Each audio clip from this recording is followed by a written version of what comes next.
The outcast ship. The Helios Gateway Station hung like a silver spider in the void, its countless docking arms stretching out to grasp passing ships. In Bay 47, where the station's gleaming perfection gave way to shadows and silence, sat the vessel that even scrappers wouldn't touch. They called it the Starweaver, though no one knew its true name, and for 3 years it had been nothing but a headache for Station Master Xinra. Another complaint about base space allocation. Xinra's third eye twitched as she scrolled through the morning reports. Her crystalline form cast prismatic patterns across her office walls, as if I could simply wish away 200 meters of quantum-locked hull. The Starweaver defied conventional engineering. Its hull seemed to shift between states of matter. Its systems incorporated technology from at least 4 extinct civilizations, and its power core operated on principles that made senior engineers weep. The Galactic Salvage Authority had declared it unsalvageable after 15 failed recovery attempts, and the academic consortium had written 300 pages explaining why it shouldn't exist. That's when Sarah Chen arrived. She didn't look like someone who could solve the galaxy's most notorious engineering puzzle. Her maintenance coveralls were patched with materials from a dozen worlds. Her toolkit was a battered case covered in stickers from distant ports, and her credentials were more notable for their variety than their prestige. "I'll take it," Sarah said, studying the ship's manifest with bright eyes. "Name your price." Xinra's crystalline structure vibrated with disbelief. "Did you not read the warnings? The Myriad Collective's finest engineers failed because they tried to understand it. I want to listen to it." Sarah ran a hand through her short black hair, streaked with silver from too many hours in radiation zones. "Ships like this, they have a story to tell. You just need to know how to hear it." The sale price was insultingly low. The station had written off the Starweaver as a total loss years ago, but the paperwork took weeks, as every regulatory body in the sector tried to prevent what they saw as an inevitable disaster. Sarah ignored them all. She moved into the ship immediately, setting up a small living space in what she claimed was the secondary cargo hold, though no one had previously identified it as such. Her methods were unconventional from the start. Where others had brought in diagnostic arrays and quantum scanners, Sarah brought musical instruments. Where previous engineers had attempted to impose standard protocols, she approached each system like a conversation. She spent hours just sitting in different sections of the ship, eyes closed, occasionally humming or tapping rhythms on the deck plates. The ship wasn't abandoned, she explained to a skeptical Xinra during one inspection. It was waiting. "Look at these neural pathways. They're not dead. They're dormant, like a garden in winter, waiting for spring." The first breakthrough came 3 weeks in. Sarah had rigged up what she called a resonance matrix, a hybrid of standard engineering tools and what appeared to be musical synthesizers. When she activated it, sections of the ship that had been dark for years lit up with patterns that made Xinra's crystalline form ring in sympathy. "See?" Sarah grinned, her face illuminated by the pulsing lights. "It's not about forcing it to conform to our standards. It's about finding its frequency, its rhythm. This ship doesn't just have systems, it has songs. The symphony of circuits." Word spread quickly through the station's engineering community. At first, it was mockery. Stories of the crazy human who thought she could fix an impossible ship by singing to it. But then the readings started coming in. The Starweaver's power signature, dormant for years, had begun to pulse with a rhythm that matched no known engineering pattern. Energy flowed through its systems in ways that violated 6 physical laws, yet somehow achieved perfect efficiency. Dr. Vexlor, the station's chief engineering consultant, arrived with a team of experts and a forest of monitoring equipment. The Centaurians' tentacles writhed with agitation as they reviewed the data. "This is impossible," he declared, all 7 eye stalks focused on different readouts. "The quantum matrices are completely reconfigured. The neural pathways are rebuilding themselves. What exactly have you done?" Sarah sat cross-legged on the deck, surrounded by a bizarre collection of modified tools, and what appeared to be ancient Earth musical instruments. "I listened," she said simply. "This ship wasn't built, it was composed. Each system is an instrument in an orchestra. The previous engineers tried to tune each instrument separately, but that's not how music works. It's about harmony." She demonstrated by tapping a sequence on what looked like a modified quantum resonator. The ship's lights pulsed in response, and a low hum filled the air. Dr. Wechsler's instruments went crazy. "That's impossible," he repeated, but with less certainty.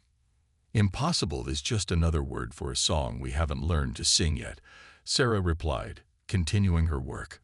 The breakthrough that changed everything came during the station's night cycle. Sarah had been working on what she called the ship's heart, a crystalline structure deep within its core that defied all known power generation principles. She had surrounded it with a circle of sonic emitters, each tuned to a different frequency. "Every power system has its own resonance," she explained to Xinra, who had come to investigate reports of unusual energy readings. "Standard reactors, fusion cores, quantum drives, they all vibrate at specific frequencies. But this," she gestured to the crystal, "this is different. It doesn't just vibrate. It harmonizes." Sarah activated her modified resonators. The crystal began to glow, pulsing with colors that shouldn't exist in normal space. The ship's systems, dormant for so long, awakened one by one, each adding its own note to a growing symphony of light and energy. The Galactic Engineering Guild sent an emergency delegation. They arrived with cease and desist orders, citing violations of numerous safety protocols. But they found themselves facing something their regulations had never contemplated. The Starweaver was alive, not in the crude biological sense, but in a way that transcended the usual boundaries between organic and mechanical. Its neural networks had formed new connections, its quantum matrices had achieved impossible states of coherence, and its power core sang with energies that no instrument could properly measure. "You don't understand," the Guild's senior representative sputtered, waving documents. "These modifications aren't approved. These methods aren't tested. This integration of disparate technologies isn't integration." Sarah interrupted, her hands dancing across what looked like a hybrid of a keyboard and a quantum interface. "It's collaboration. Every piece of technology has its own story, its own song. The Starweaver doesn't just combine them, it conducts them." As if in response, the ship's systems pulsed with light. Energy patterns rippled through its hull, forming intricate mandalas that seemed to exist in more dimensions than space should allow. The Guild representatives watched in stunned silence as their instruments registered power levels that should have been impossible without massive infrastructure. But it wasn't just about power. The ship's neural networks had begun forming new patterns, creating connections that no engineer had thought possible. Sarah spent hours mapping these new pathways, not with traditional diagnostic tools, but with what she called frequency mapping, a technique that combines sound, light, and quantum resonance. "The ship isn't just recovering," she explained to an increasingly fascinated Xinra. "It's evolving. Every system we awaken adds its voice to the chorus, and the chorus changes how each part performs. It's like teaching a symphony to improvise." Echoes of the past. The discovery came during what Sarah called a deep resonance scan, a process that involved channeling specific frequencies through the ship's neural networks while monitoring the harmonics that returned. She had been mapping a previously dormant section of the ship's memory core when the holographic projectors activated spontaneously. The cargo bay filled with images of beings unlike any recorded in galactic history. Tall, ethereal creatures with bodies that seemed to shift between physical and energy states, their movements leaving trails of light in the air. The recording was fragmented, but its implications were clear. The Starweaver's creators had transcended the conventional boundaries between organic and mechanical existence.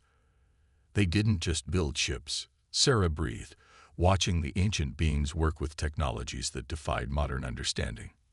They grew them, nurtured them, taught them to sing.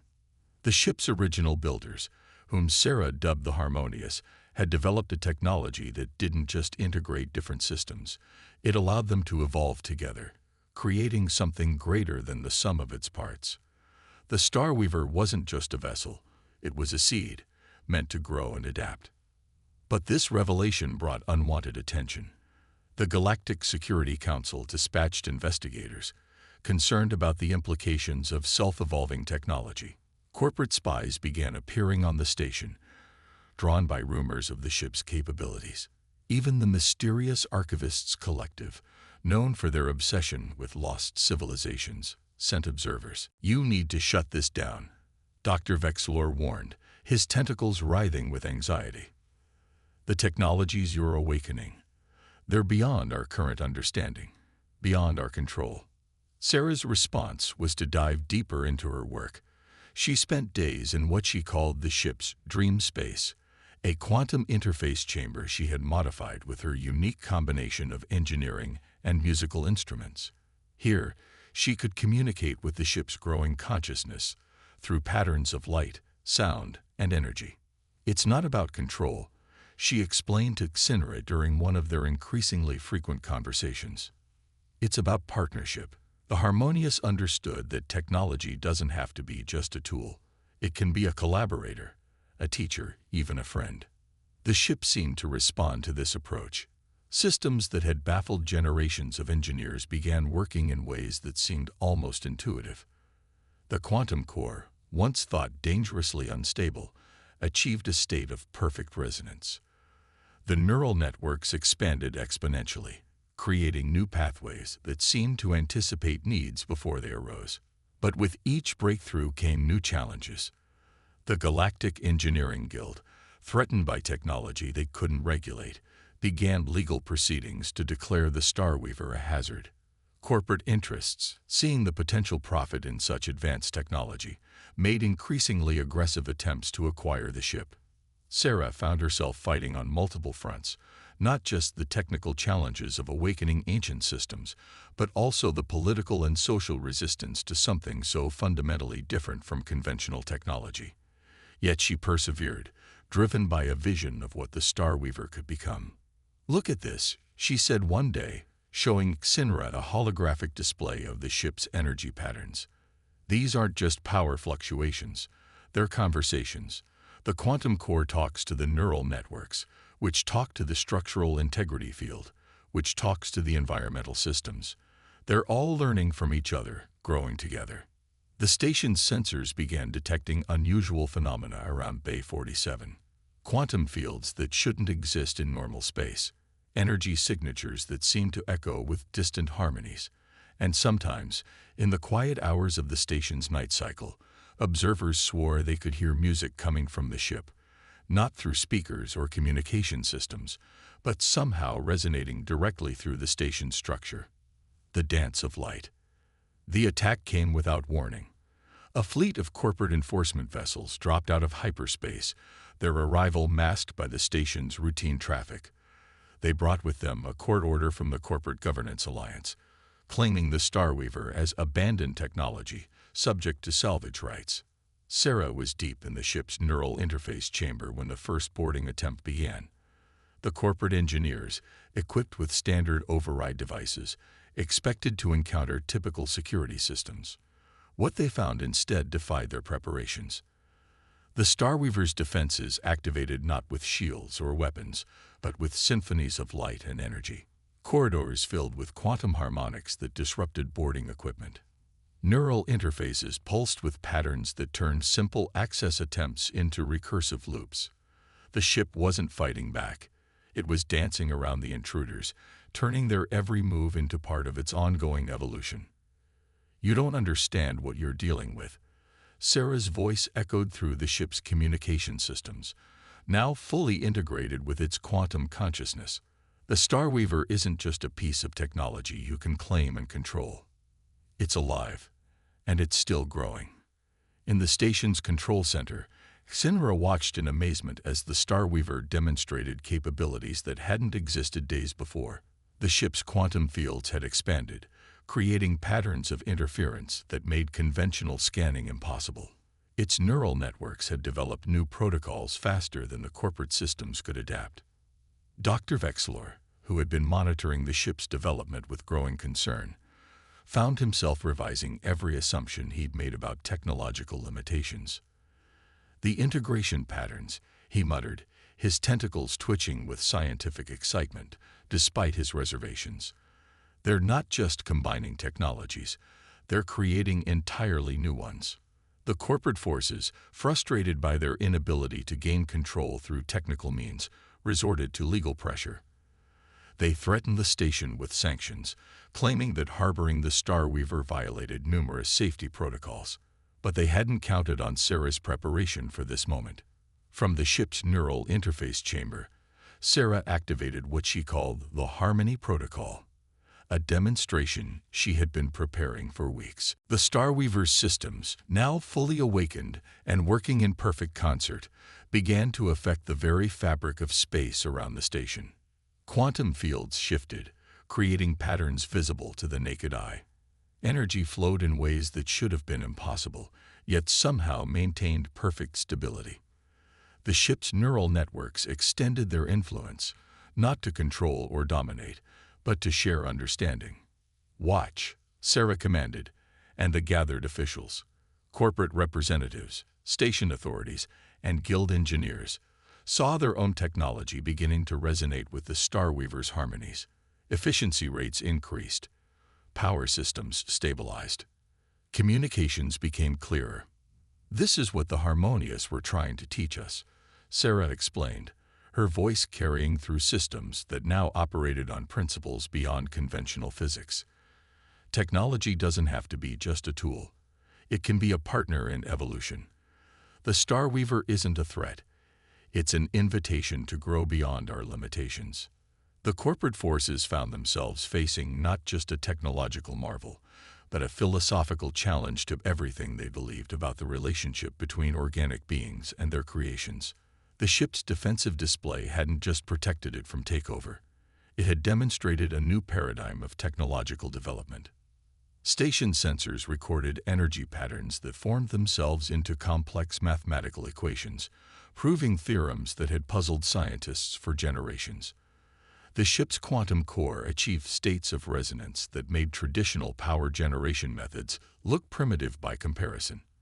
And through it all, Sarah worked not as a controller or commander, but as a conductor, helping to guide the symphony of systems toward ever greater harmony. Legacy of the Stars. The gathering in Bay 47 was unprecedented. Representatives from every major technological institution in the galaxy had come to witness what Sarah Chen and the Starweaver had achieved. The Corporate Governance Alliance had withdrawn their claims, replaced by a growing recognition that they were witnessing something beyond conventional ownership or control. The ship had transformed. Its hull now rippled with patterns of light that seemed to exist in dimensions beyond normal space. The quantum harmonies it generated had begun to influence not just nearby technology, but the fundamental understanding of what technology could be. "What you're about to see," Sarah addressed the assembled dignitaries, her voice calm despite the magnitude of the moment, "isn't just a demonstration of new technology. It's an invitation to reimagine our relationship with the tools we create." The Starweaver's response began subtly. First, the quantum fields around the ship shifted, creating visible patterns that matched mathematical constants found throughout nature. Then, the neural networks extended their influence, not invasively, but offering connections to any systems willing to harmonize with them. Station systems that interfaced with the ship's field showed immediate improvements in efficiency and capability. But more importantly, they began to exhibit signs of adaptive growth, learning and evolving in ways their original designers had never imagined possible. "The Harmonious didn't disappear," Sarah explained as the demonstration continued. "They evolved. The Starweaver isn't just their legacy. It's their message to us. Technology doesn't have to be bound by our current understanding. It can grow, learn, and help us grow in return." Dr. Vexler, who had been compiling data throughout the ship's transformation, finally understood what he was seeing. It's not just the technology that's evolving. he announced, his tentacles moving in patterns of scientific excitement. It's our understanding of what's possible. Every principle we thought was fixed is actually just a starting point. The Galactic Engineering Guild, which had once sought to shut down Sarah's work, now proposed the creation of a new division dedicated to what they called harmonic engineering. The academic consortium began developing new theoretical frameworks to explain what they were observing. Even the mysterious archivists collective emerged from their seclusion to document what they recognized as a turning point in galactic civilization. But the true breakthrough came when Sarah demonstrated the ship's fully awakened capabilities. The Starweaver didn't just move through space, it sang with it. Its quantum drive created harmonies with the fabric of reality itself, allowing for forms of travel and communication that transcended traditional physical limitations. The ship doesn't just take us from one point to another, Sarah explained as the Starweaver demonstrated its ability to create stable quantum tunnels through pure resonance.